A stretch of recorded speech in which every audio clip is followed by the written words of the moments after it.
আল্লাহ যেন আমাকে জীবিত অবস্থায় আমাকে আর কিছু না দেখায়। একটা মার জন্য এর চেয়ে কষ্টের আর কিছু নাই, কারণ আমার যা ছিল আমি সব হারিয়ে ফেলছি। আমার বড় ছেলে মারা যাওয়ার 7 মাস 13 দিনের মাথায় আমার হাজবেন্ড ব্রেন স্ট্রোক করে মারা যায়।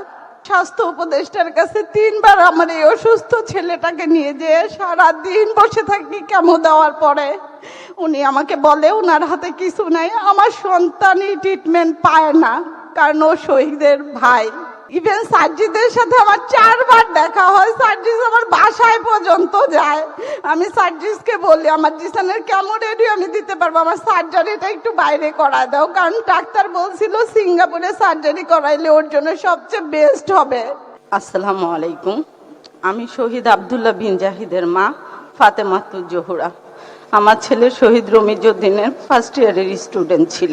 5ই আগস্ট সন্ধ্যায় তাকে ফ্যাসিস্ট হাসিনার দোসরেরা গুলি করে মেরে ফেলে। আমি এখানে একটু বলতে চাই, 5ই আগস্ট আমার বড় সন্তান আমার মারা যায়। একটা মার জন্য এই শোকটা যে কতটুকু কঠিন সেটা শুধু একটা মাই বোঝে। আমার বড় ছেলে মারা যাওয়ার 14 দিনের মাথায় আমার ছোট ছেলের ক্যান্সার ধরা পড়ে 3rd স্টেজে। আমার বড় ছেলে 5ই আগস্ট মারা যায়। 10 তারিখ আগস্টের আমি পিজি হসপিটালে ভর্তি হই। 19 তারিখে আমার ছোট ছেলের ক্লোন ক্যান্সার ধরা পড়ে। একটা 13 বছরের বাচ্চার 3rd স্টেজের ক্যান্সার, তার লাইফে আর কি চাওয়া পাওয়া থাকতে পারে? তার বড় ভাইয়ের মৃত্যু 14 দিন আগে। ইভেন আমার বড় ছেলে মারা যাওয়ার 7 মাস 13 দিনের মাথায় আমার হাজবেন্ড ব্রেন স্ট্রোক করে মারা যায়।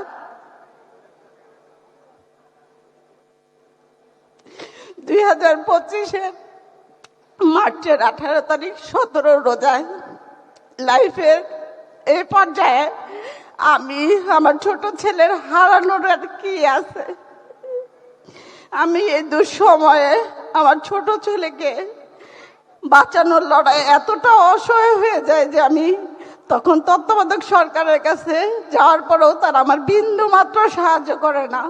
আমি স্বাস্থ্য উপদেষ্টার কাছে 3 বার আমার এই অসুস্থ ছেলেটাকে নিয়ে যেয়ে সারাদিন বসে থাকি কেমো দেওয়ার পরে উনি আমাকে বলে ওনার হাতে কিছু নাই। আমার সন্তানই ট্রিটমেন্ট পায় না, কারণ ও শহীদের ভাই।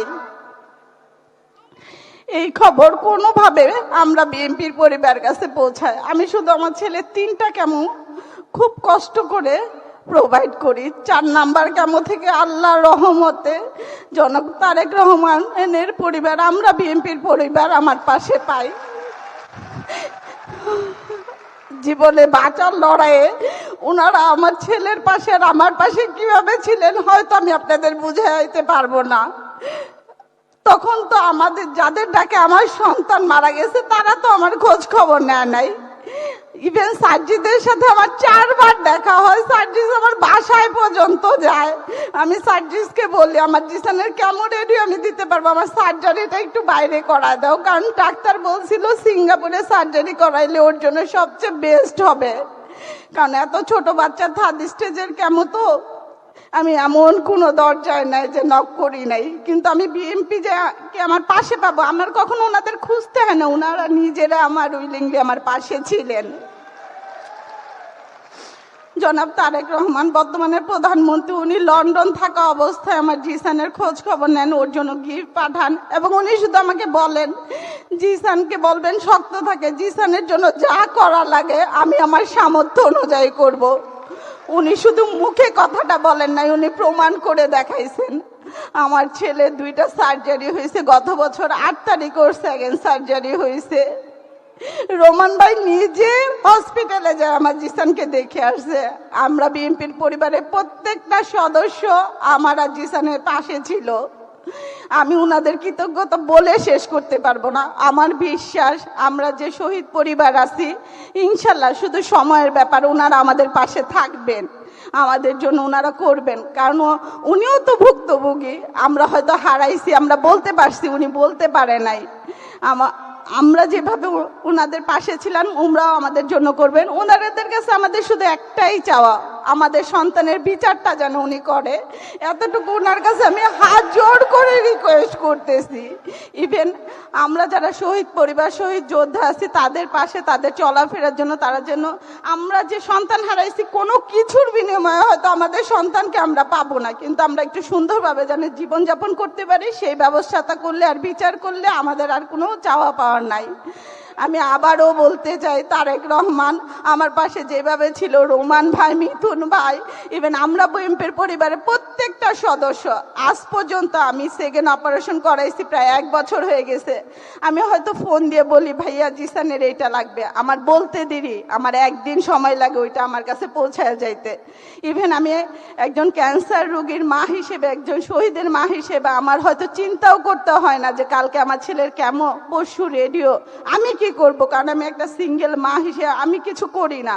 আমার হাজবেন্ডও মারা গেছে, প্রায় 1.5 বছর হয়ে গেছে। ক্যান্সারের মতো একটা কি লেভেলের ট্রিটমেন্টে টাকা লাগে সেটা শুধু সেই পরিবারেই জানে।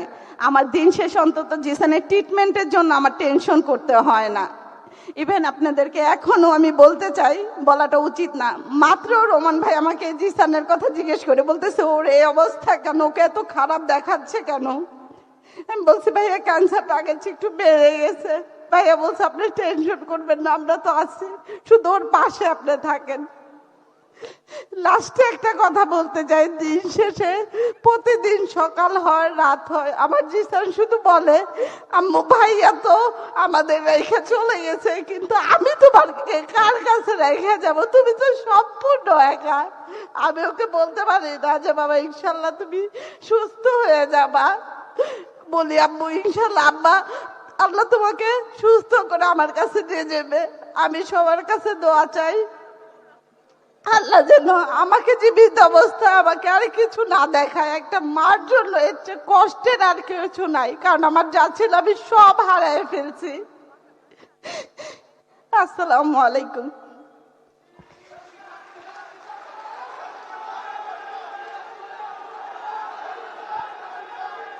সন্তানের জন্য মায়ের কান্না অথবা মায়ের জন্য সন্তানের কান্না দুটোই ভীষণ স্পর্শকাতর। আমাদের শহীদ পরিবারের সদস্যরা যখন তাদের সন্তানদের কথা বলছেন, সন্তানহারা মা যখন তার স্মৃতিচারণ করছেন, ঠিক সেই সময়টিতে আমাদের কারো চোখেরই যেন জল বাধা মানে না। বিনম্র শ্রদ্ধা ভরে আমরা সকল শহীদদের স্মরণ করছি।